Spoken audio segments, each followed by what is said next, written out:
The China in Africa podcast is brought to you in partnership with the Africa-China Reporting Project at Wits University in Johannesburg. The ACRP aims to improve the quality of reporting on Africa-China relations through reporting grants, workshops, and other opportunities for journalists. More information at africachinareporting.co.za and our dedicated training website at africachinatraining.com. Hello and welcome to another edition of the China in Africa podcast, a proud member of the Sinica Network from SupChina. I'm Eric Olander, and as always, I'm joined by Cobus van Staden, the senior China-Africa researcher at the South African Institute of International Affairs in Johannesburg, South Africa. A very good afternoon to you, Cobus.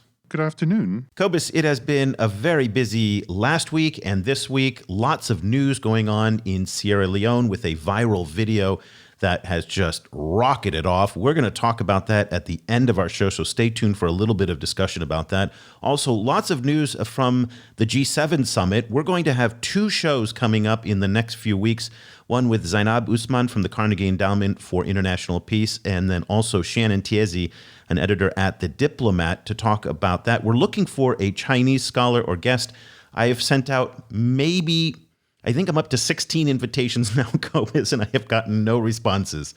But we would like to be able to provide a holistic view on all the events that happened in Cornwall and the aftermath of this in terms of vaccines and what the Americans and the G7 want to do in terms of their new Build Back Better World, B3W. So it's B3W versus BRI. That's where we are today. We're going to have 3 or 4 shows coming up in the next few weeks on that. Today, what we're going to do is take a break from politics a little bit, even though it's very difficult to take a break from politics entirely.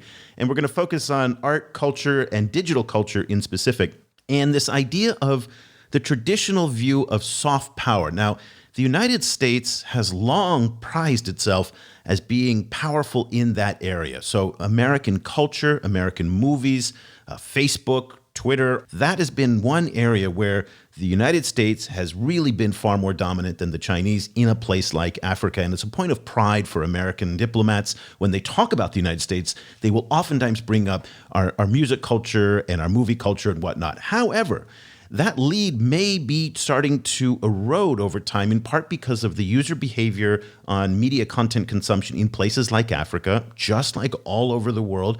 People are consuming media in vastly different ways because of the rise of technology, social media, mobile phones. Traditional television viewing or movie viewing is going down. And at the same time, Cobus, we're seeing content now come in from lots of different sources. So very interesting.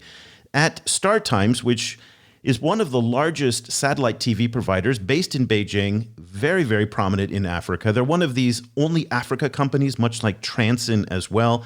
A lot of outsiders are not familiar with StarTimes. People don't fully appreciate just how big and important a company this is in the culture space in Africa. They have 300 African staff members who voice Chinese dramas into all sorts of different languages, from Swahili to Yoruba.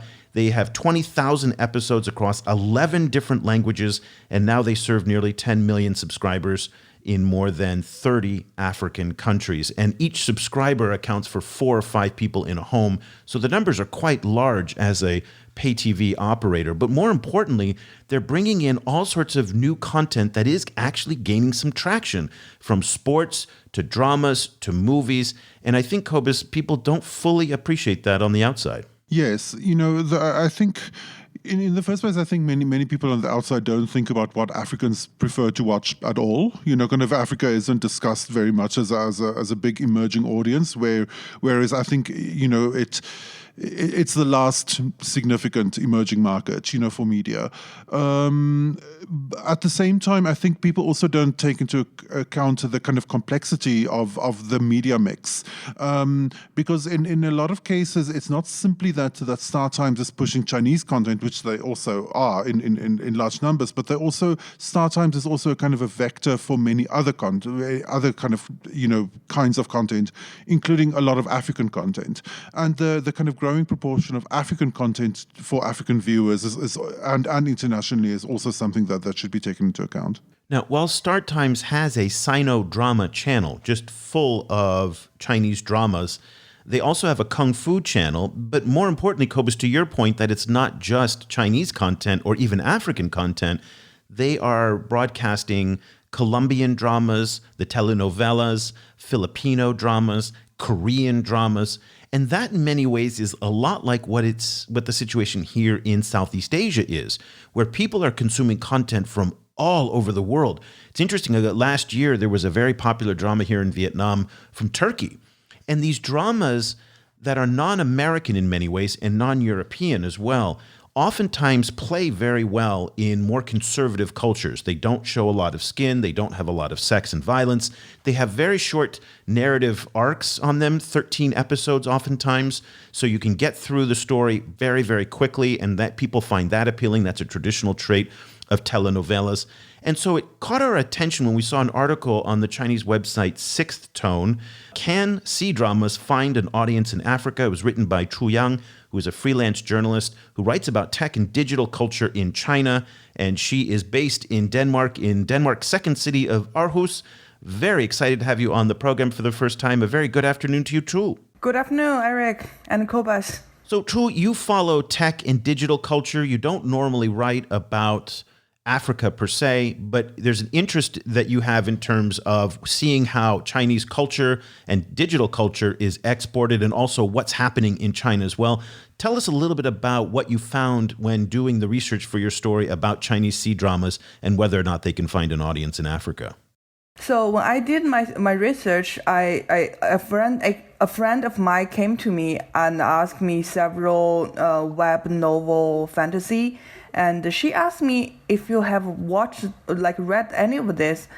It was written in English, in Chinese initially, and was translated into English and circulated among the fan community.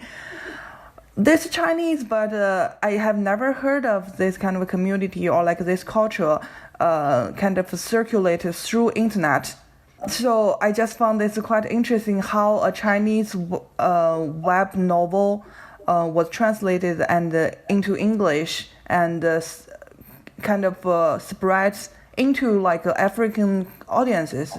And that's why we just dig into that and talk to more people in Kenya in specific to discuss how this become a thing. So it actually started from the web novel, not just a show.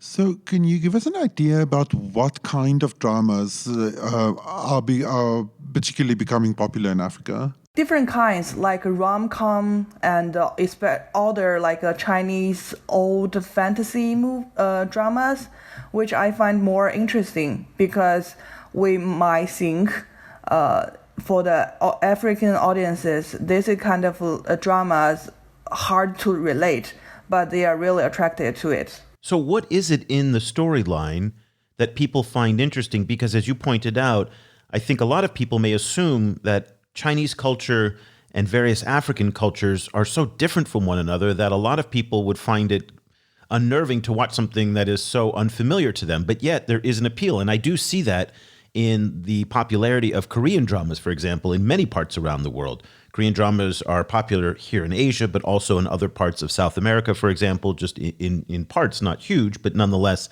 appealing. What do you think about the storylines that are in Chinese dramas that are appealing to certain African audiences?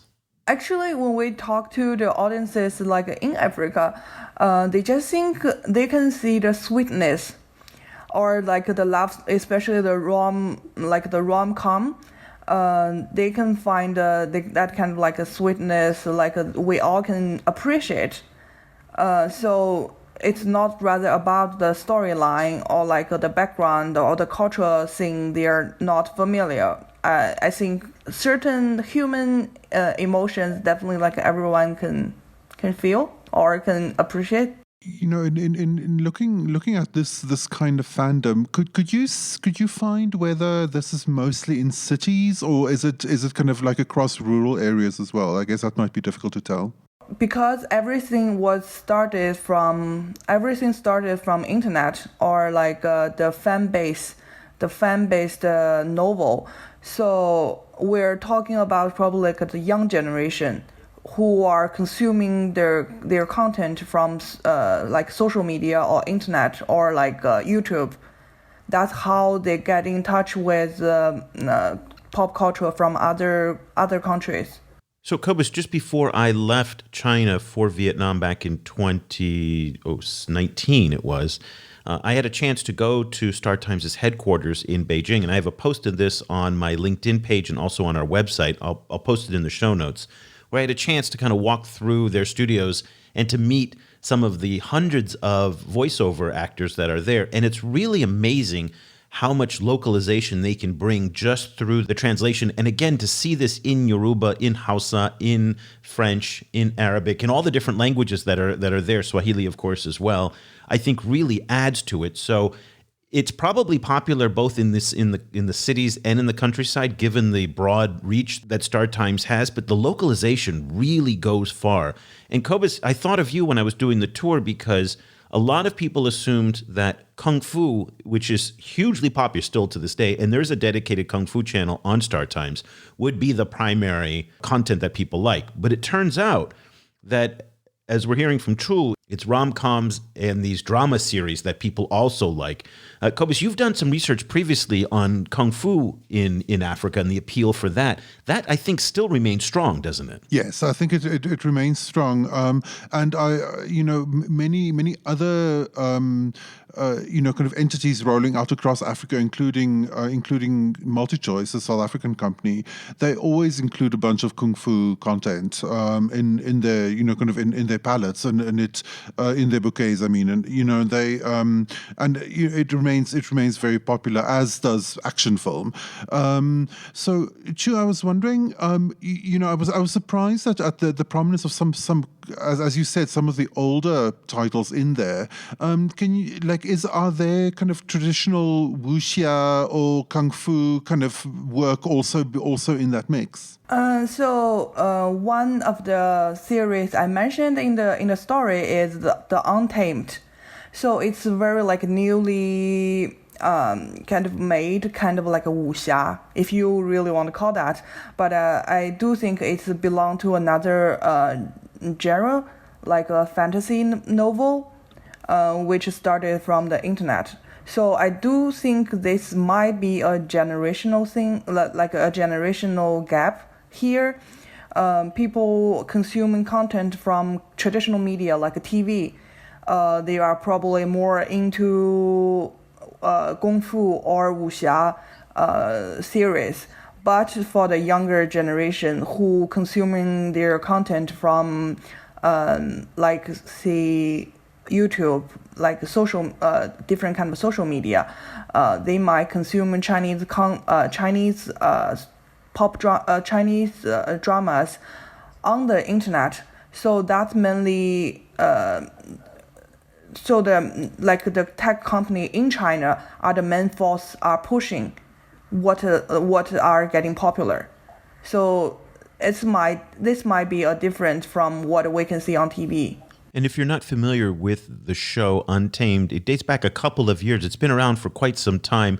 And when Chu was talking about it's a fantasy show, I guess the best reference for a lot of people who aren't familiar with these kinds of programs is if you've seen Crouching Tiger, Hidden Dragon, where it has that martial arts fantasy and where there's a superhero aspect to it of it all, but it's based in an antiquity, an ancient kind of time, so it's not a modern drama, but I think at the same time people like the action and the spirituality of it. And there's a little bit of blood and gore in it, but not much. It's all very tame for the most part.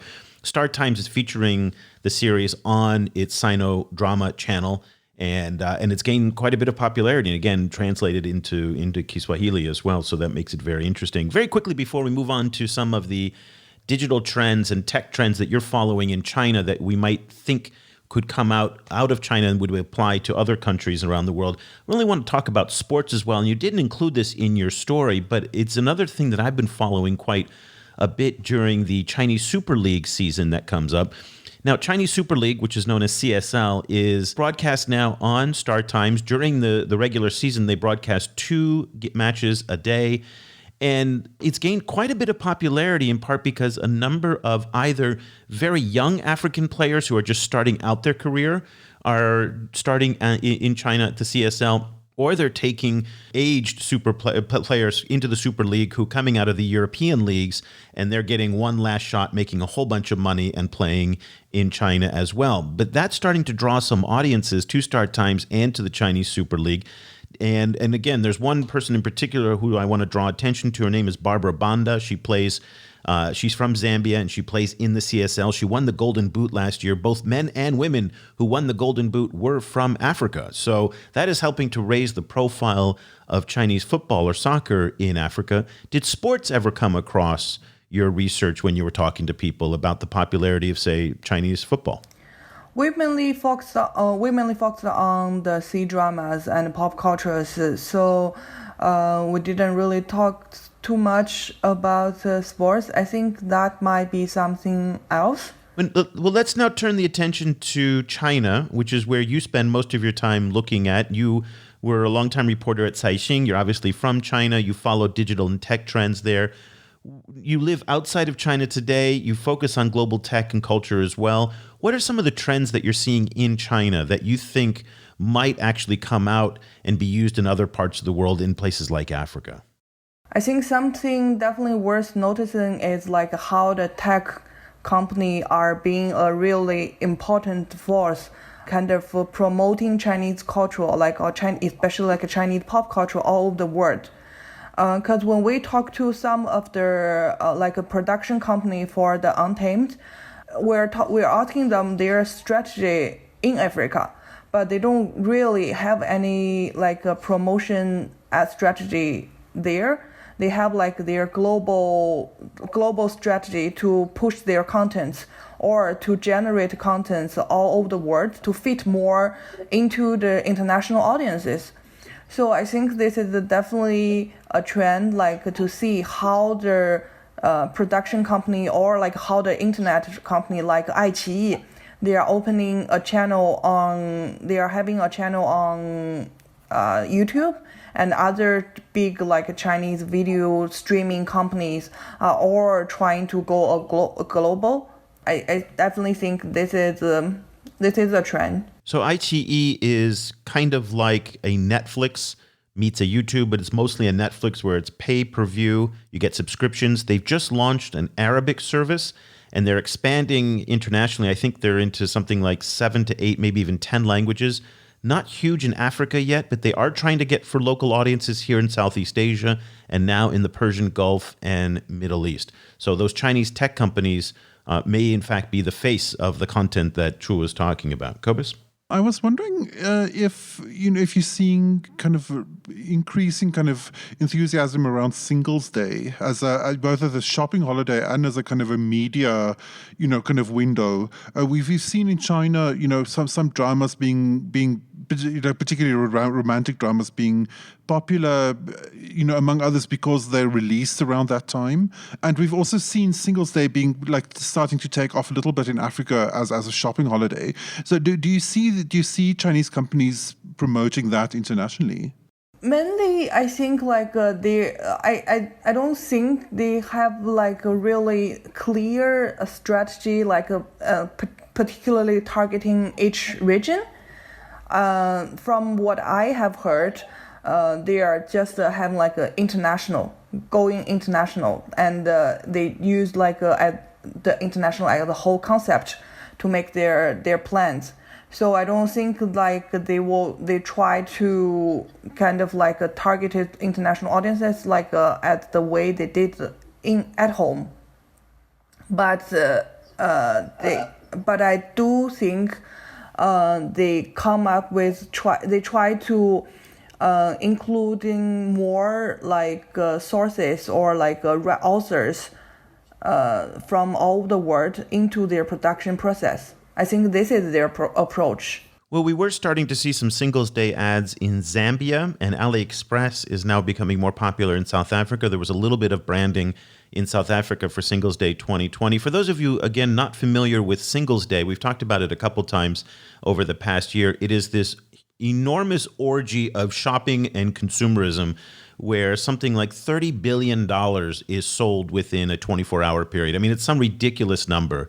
And they're doing now more than $1 billion an hour of online sales.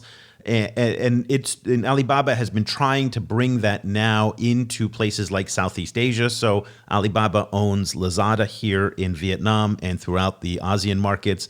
And Singles Day is a big thing. Singles Day was founded as this pseudo-corporate holiday to be in opposition to Valentine's Day. So they picked November 11th because it's like two sticks standing side by side against one another. So the idea was, don't buy something for somebody else, buy something for yourself. It just took off so fast in China. And now, again, because it's an Alibaba creation, and Alibaba is now huge in many parts of the world, they are starting to export it slowly, but not in Africa. It's not a huge thing yet, not until we probably see Alibaba arrive in force in Africa the way they have here in Southeast Asia. We probably won't see it. Live streaming is a big trend in China.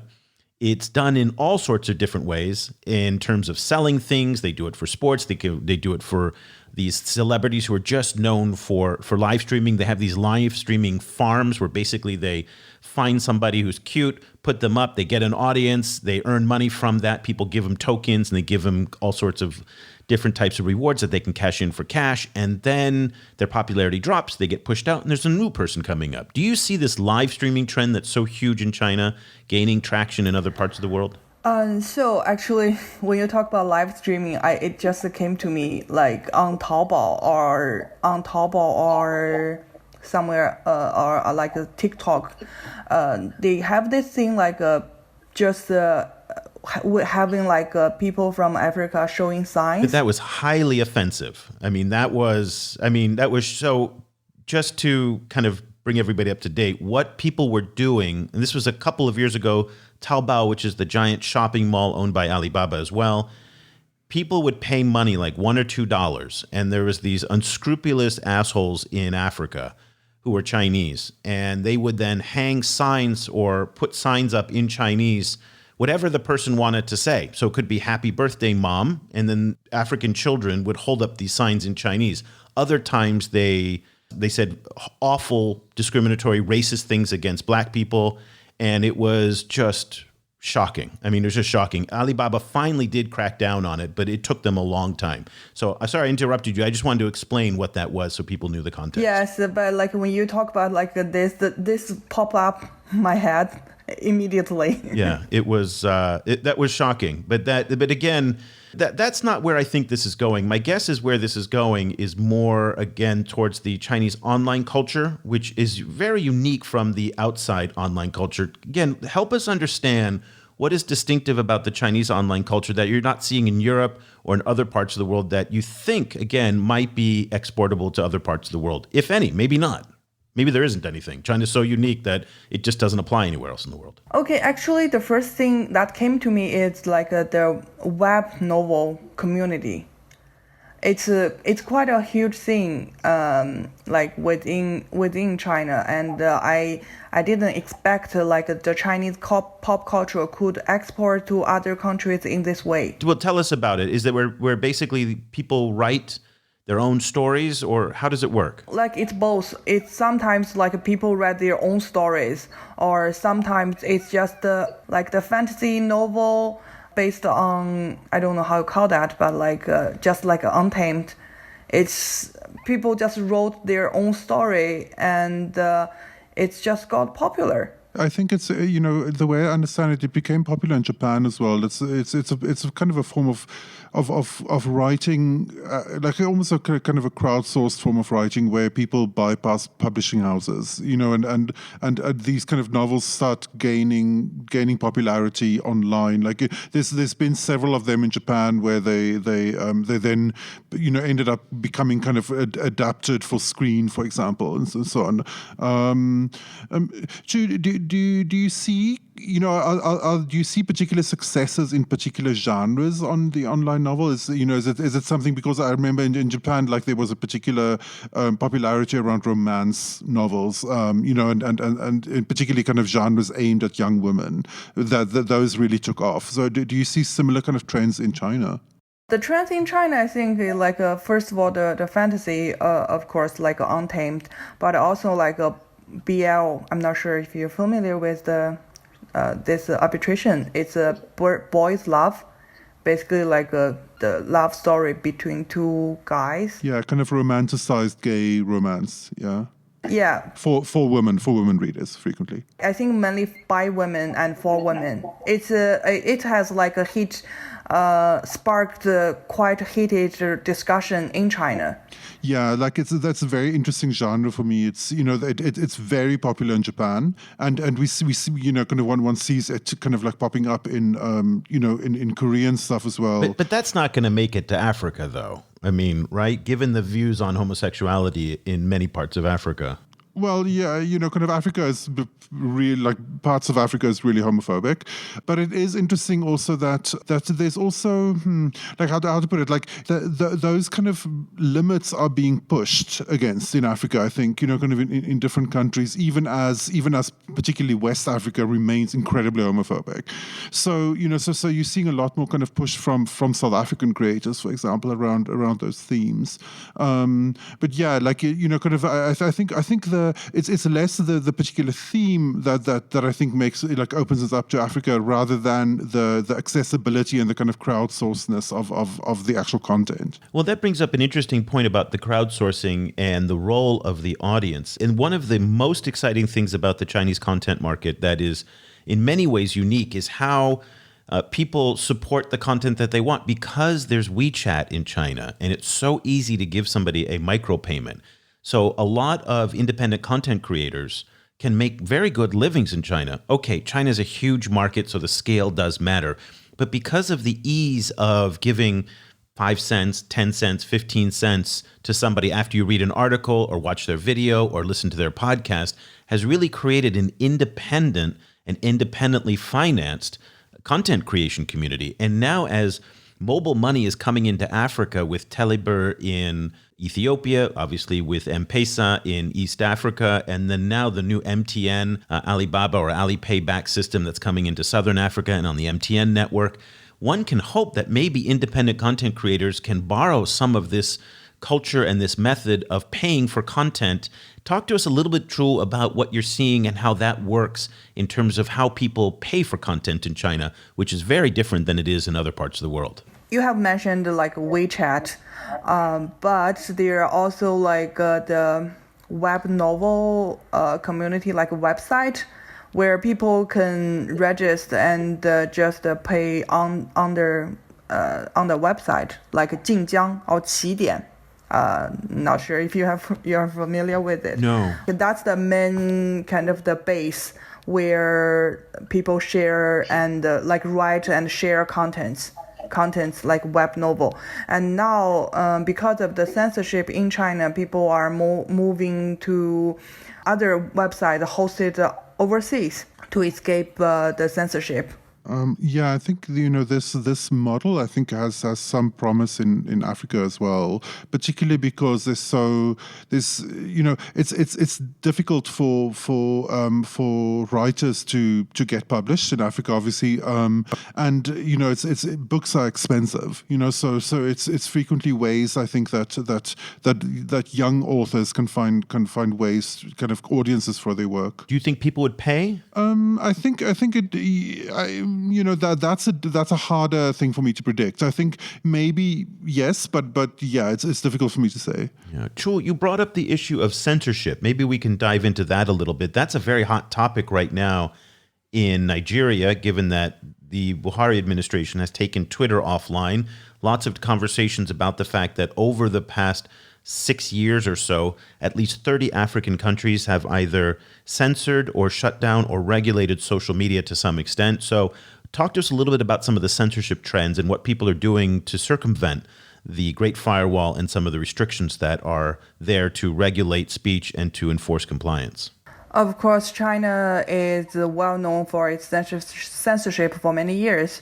But I do see the netizens who are active online have developed their own mechanism to bypass the censorship, like using Twitter instead of Weibo or develop their own a system of coded language to bypass their censorship over like words or sentences, such as use pinyin instead of like words, or use like arbitrations instead of like a whole like a complete written Chinese words.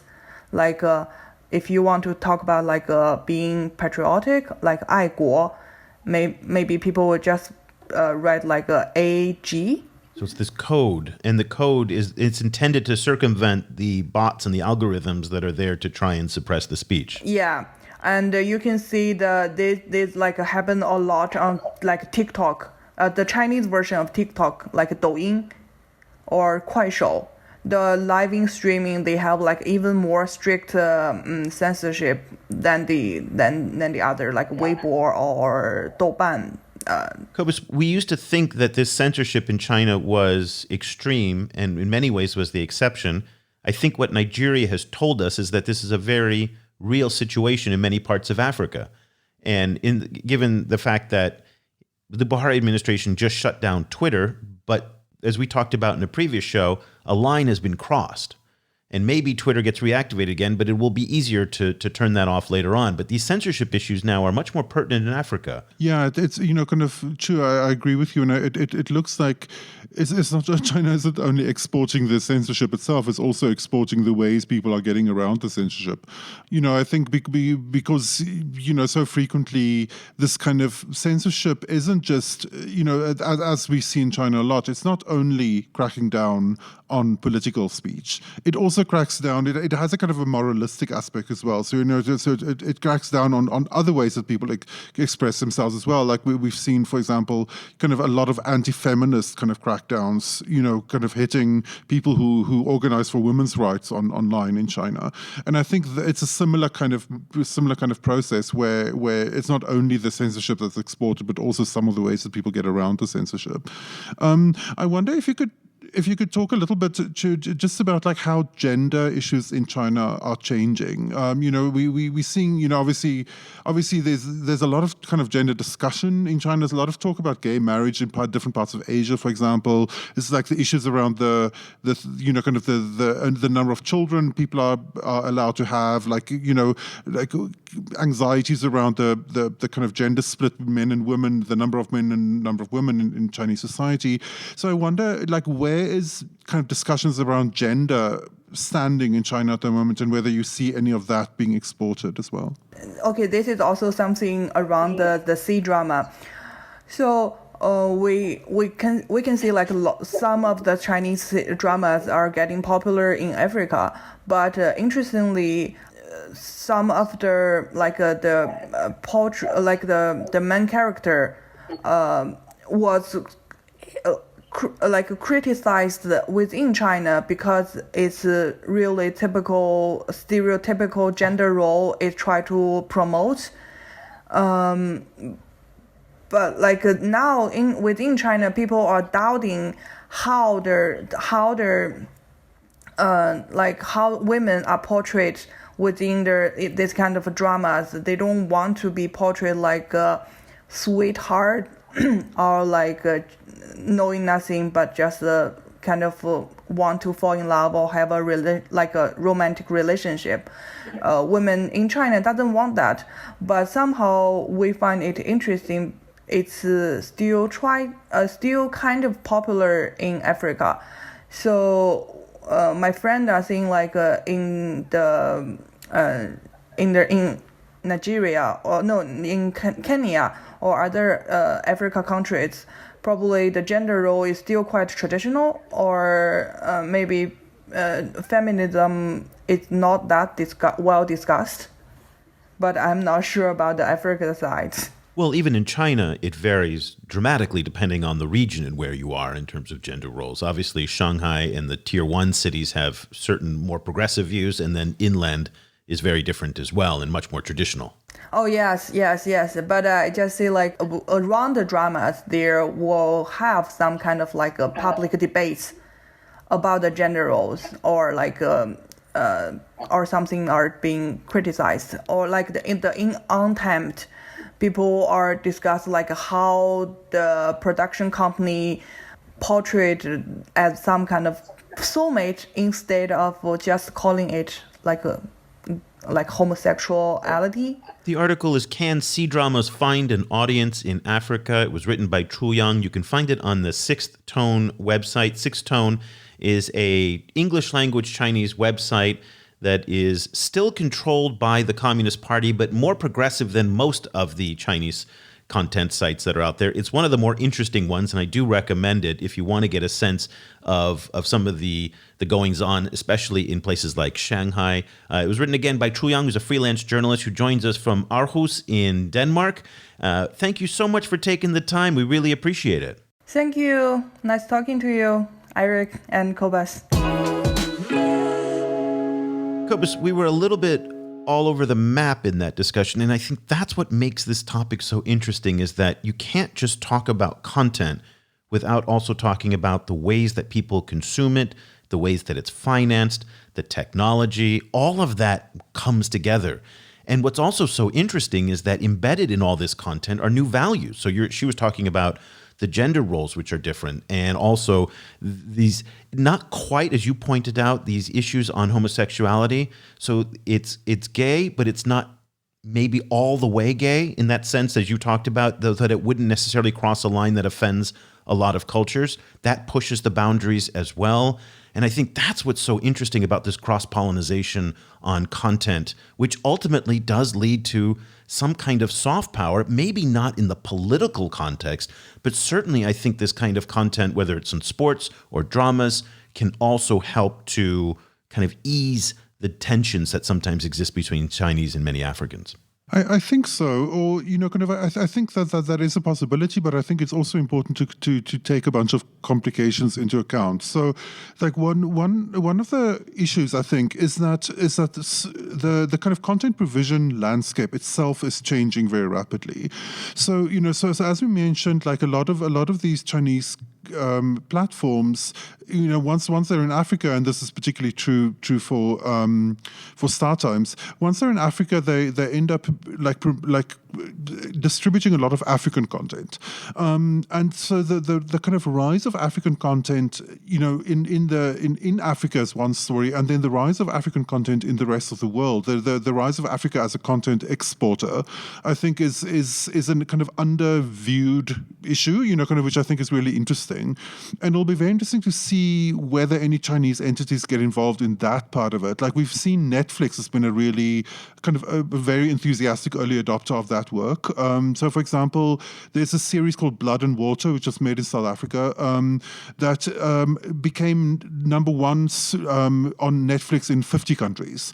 And we're seeing increasingly that Netflix is producing a lot of content starring Black people made in Africa, not only for the African market, but also for diaspora markets all around the world. So a lot of this African content goes to the Caribbean, for example. A lot of it gets shown in the UK, in France, and so on, places with large African populations. So that's one thing. The other thing is that a lot of the American content that has traditionally kind of generated all of this soft power, and I think there's a lot more kind of unpacking that needs to be done about what that American soft power actually means. But even so, like a lot of that content is now starting to move behind paywalls. A lot of it is getting harder and harder to access because of the kind of streaming wars within the US. So it's like Amazon Prime versus Netflix versus Hulu, all of these different entities.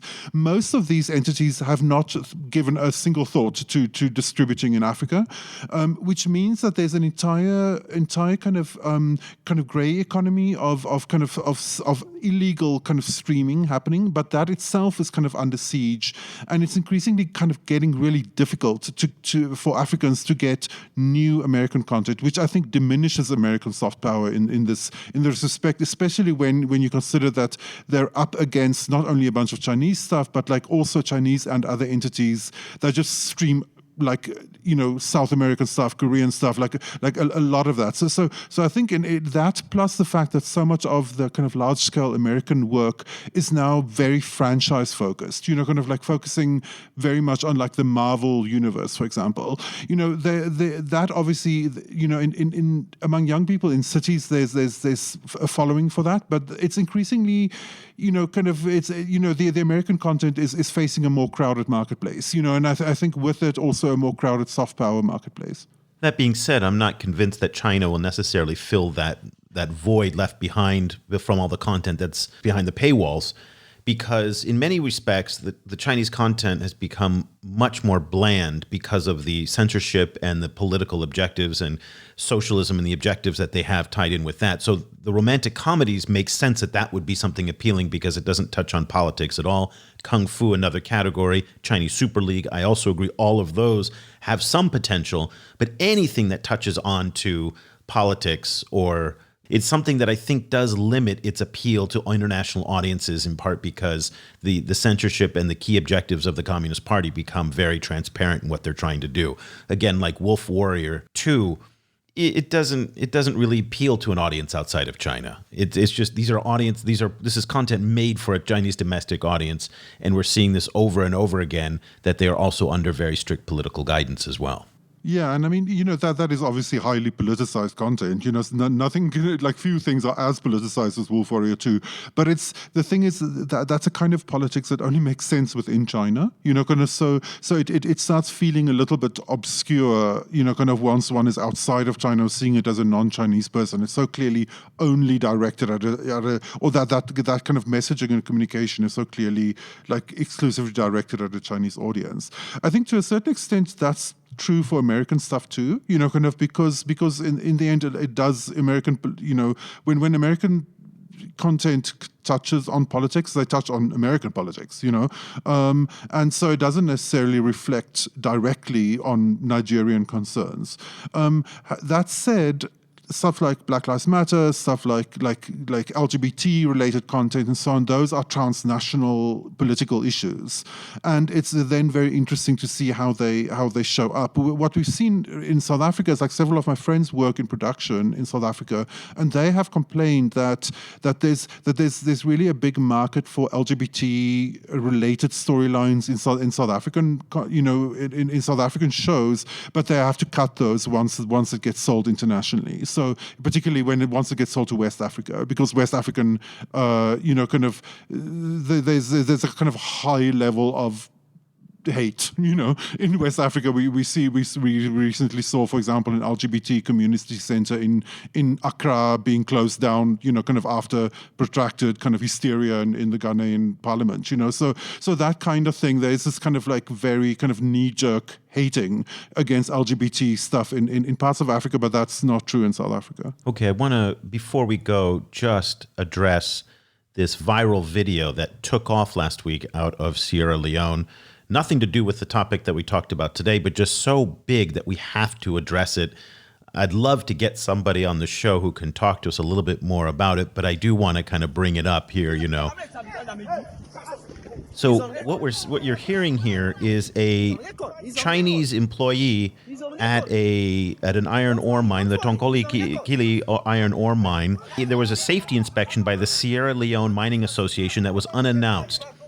And this Chinese employee just completely lost his mind, and he started attacking one of the employees, and then he went off and got some kind of spear-like object, and he chased down one of the employees, the safety inspectors, and tried to impale him.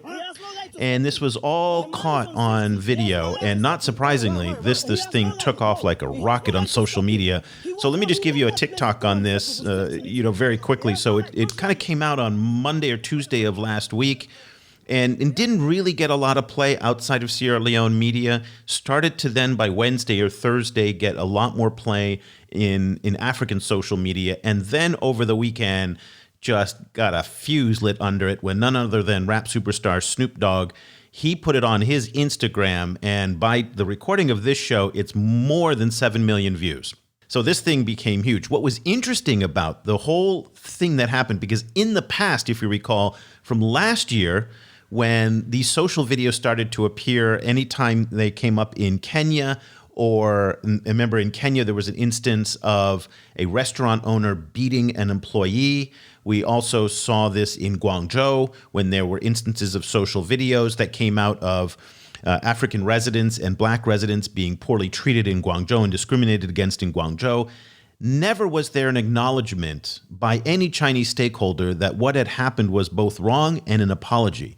In this case, the China Railway 7th Group came out very quickly, within 24 to 48 hours, issued a full statement, gave an apology, said that the man had been fired, and that is not something that we see very often. Then, over the weekend, what was very interesting is they had these very awkward pictures of the employee who tried to impale the Sierra Leone Mining Association safety inspector together with the potential victim, and awkwardly shaking hands. And again, I think that was done by the Chinese company as well, just to kind of say, see, we're working on this. Everything is nice and happy. Most people did not get that side of the story. And still to this day, at the time of this recording, the video of the attack is what everybody's talking about. Cobus, when you first saw the video, what did you think, and what have you thought about the progression as this story has unfolded over the past week? Well, my first reaction was just horror, and just relief that the poor guy was okay. I mean, that could have been ugly. I mean, he had a stick. I mean, he had I don't know what it was, but it looked like a spear that he was very close to. Yeah, that could have been a horrifying incident. Yeah, and it was very close to getting nasty very quickly. Yes, so I was glad that there was no bloodshed. It was very interesting that Snoop Dogg then retweeted it. I mean, my assumption was that it's not like I don't think Snoop Dogg probably retweeted it in solidarity with African workers. It seemed like kind of high action, and he retweeted it as a form of high action. It seemed like it, and then it kind of then all bets are off. Once Snoop Dogg is involved, all bets are off. So it's very interesting to see it kind of going viral. And I kind of expected a little bit, to become like many memes, to be completely decontextualized. And for most people who would be sharing it from now on to not be aware of even where it came from and assume that it might be, TV content or something. I was very disappointed that Snoop Dogg did what he did, given the fact there's a very important context right now to Black Asian violence in the United States today. There is an epidemic of anti-Asian violence. Of course, not all being committed by African Americans or Black people, but a lot of it is. And this and if you look at the comments in the Snoop Dogg video, it is not favorable to that. It's a lot of anti-Chinese sentiment and rhetoric. And in today's environment in the United States, where senior citizens are getting attacked and the most vulnerable people are being attacked without any provocation, it is just horrifying to watch. In New York, San Francisco, Los Angeles, and nothing seems to be done about it. I think when someone like Snoop Dogg posts a video like this without any context of any kind, it does contribute to that hostility, and that's a very dangerous time and very dangerous thing to do right now, given the tensions we have in the United States. So this is interesting how something very far away in Sierra Leone takes on a whole new life of its own in the United States. And that's, I guess, what social media can do. Yeah, it's very interesting to see. I mean, that, of course, is also the flip side of American soft power, in the sense that, once that gets weaponized against a particular kind of group or particular entity, then the impacts are felt almost immediately worldwide. So it'll be interesting to see how this plays out. But yeah, kind of like it's like an unfortunate Sierra Leonean scene, kind of taking on a life of its own. Yeah, it's an unfortunate scene, but this is one of those stories that's moving in kind of micro steps, but very fast. And every single day I've been tracking this in the newsletter and on the website. And if this is something that you're interested in, you should definitely sign up for subscription to the China Africa Project, because again, nobody's kind of paying attention to social media the way that we are. We've got some new folks that are going to be joining our team who are going to be, again, looking out for these types of videos even before they hit. And one of the things that we did last week in the newsletter to our subscribers is we said, hey, everybody, this video dropped and it's starting to make the rounds in Sierra Leone. It might be a big deal, just to give you a heads up. And I got a lot of email over the course of the week saying, thank you for giving me that heads up, because when it hit big, people already had the talking points to know what was going on in that context. So that's kind of what we're doing. We would love for you to join our reader community. Go to chinaafricaproject.com/subscribe. Subscriptions start at just $7 a month for students and teachers, and $15 a month for everybody else. So that'll do it for this edition of the show. Cobus and I are going to be back again next week, of course, with another edition. We're going to be talking a lot about what happened in Cornwall and the G7 and the great power politics that are now underway on everything from infrastructure to vaccines to debt to all of this. That's going to be coming up the next few weeks. We're super excited about the shows that we have ahead. So until then, for Cobus Van Staden, I'm Eric Olander. Thank you so much for listening.